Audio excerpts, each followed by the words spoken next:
Hello and welcome to this course, Hands-on RxJS for Web Development. My name is Alexander Poshtaruk. I am Senior Front-End Developer in Tonic4 Health Company. Last 3 years I've been working in commercial projects, heavily using Angular framework and RxJS library. Also, I am Stack Overflow activist and mentor on CodeMentor.io. Using my experience as a developer and mentor, I created this course to speed up your immersion in a world of JavaScript async programming with observables using RxJS library. Modern web applications are asynchronous. It means that user should not wait for server operations to be completed and can continue working on the page while some operations is being handled on the background. Well, if you are quite long in web development, you remember that previously all we had was setTimeout at setIntervalBrowser API. In some time promises appeared, and coding async apps became a bit easier. But at the same time, async programming for web raised many challenges. Among them are async operations ordering to prevent race conditions. It means that we need the result of one async operation to perform another async request. Also, what if async operation is failed? How to retry it and handle another try success or failure in an efficient way? Sometimes we need to combine a few async operations results or implement periodical async requests and subsequent updating web components views with new data.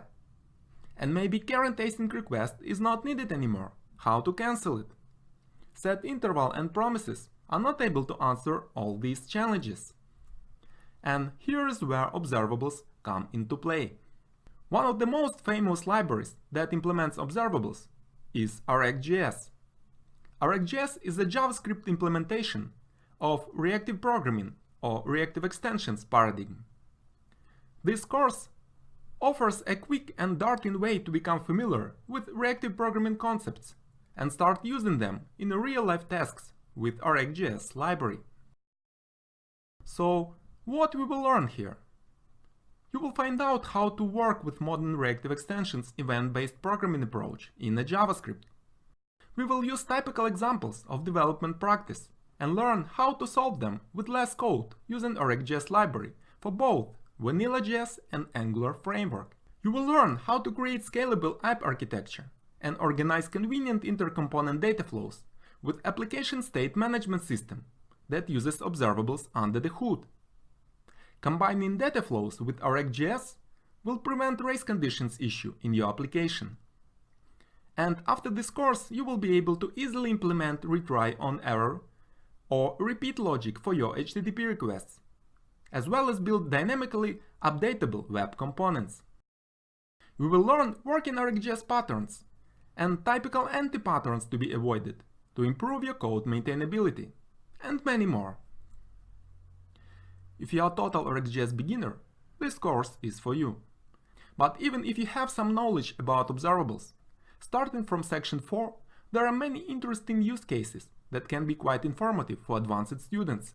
During this course, we will not develop a one solid application, but get familiar with a set of solutions for specific real-life tasks from my mentoring and work practice. Let's go through the modules we will cover here. In section 1, we will start with answering two simple questions. What are observables and why do we need them? You will find out what benefits observables provide over traditional promises. Also, we will set up CodePen Playground to run our future examples. After that, we will configure and start Angular demo application. In section 2, we will start learning observables as a main data structure of reactive extensions event-based programming approach. You will get into RxJS library by learning main factory functions to create different types of observables. We will get familiar with two types of them, hot and cold. And also you will learn subject, which is the RxJS entity that allows you to emit your own data to subscribers. After that, we will review benefits of using application state management system, and in a practical example, implement intercomponent data communication. Now, section 3 to go. where you will start learning basic RxJS possibilities of filtering and transforming the data produced by observables. You will learn what are pipeable operators. We will start with simple map and filter for filtering and transforming emitted data, and then find out how to handle errors with catch error, and filter out repetitive values with distinct until changed.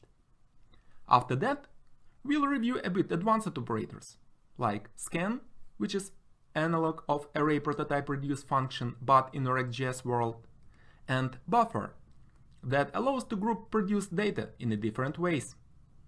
Practical examples will be provided for all operators in a CodePen and Angular demo project. Very often, web components behavior depends on the state of some other components or data from several flows. So if you need to combine values from a few data sources, section 4 is just what you need. You will learn what are observable flattening and higher order observables. We will review use cases for such RxJS operators as switch map, that helps to prevent race conditions, merge map, if you need to merge a few data sources in one stream, concat map, if you need to bring the data in specific order, zip, combine latest, and fork join, if a few web components value streams should be combined in different ways. In section 5, you will learn how to wrap HTTP request in observable data structure, with possibility to retry it on error or make repetitive network calls. You will find out how to redo errored HTTP requests with retry operator, adding just one line of code.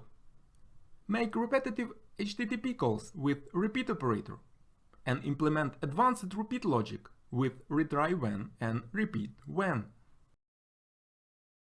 In section 6, we will learn why it is so important not to forget about observables that we don't need anymore.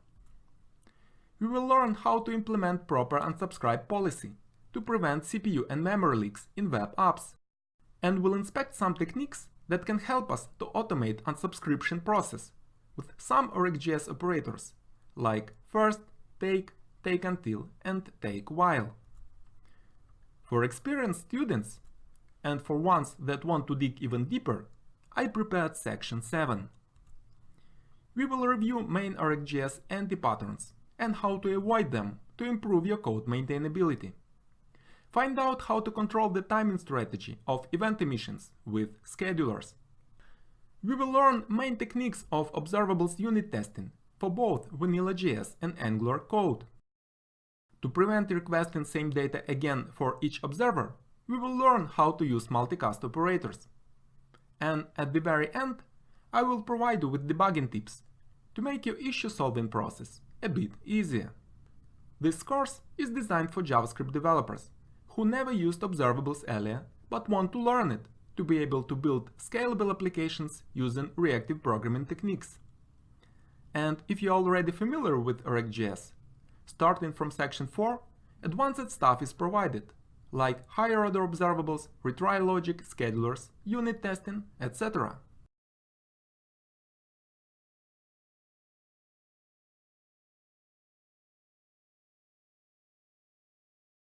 So, if you want to become RxJS Ninja, let's get started!